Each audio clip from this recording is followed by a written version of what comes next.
Article 210.20 Overcurrent Protection.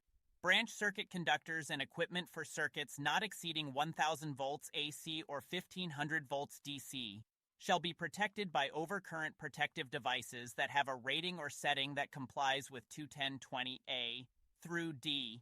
A. Continuous and non-continuous loads.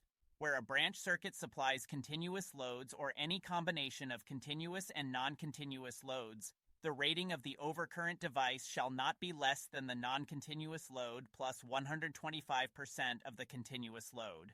Exception: where the assembly, including the overcurrent devices protecting the branch circuits, is listed for operation at 100% of its rating, the ampere rating of the overcurrent device shall be permitted to be not less than the sum of the continuous load plus the non-continuous load.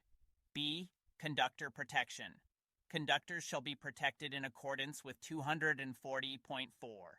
Flexible cords and fixture wires shall be protected in accordance with 240.5. C. Equipment. The rating or setting of the overcurrent protective device shall not exceed that specified in the applicable articles referenced in Table 240.3 for equipment. D. Outlet devices.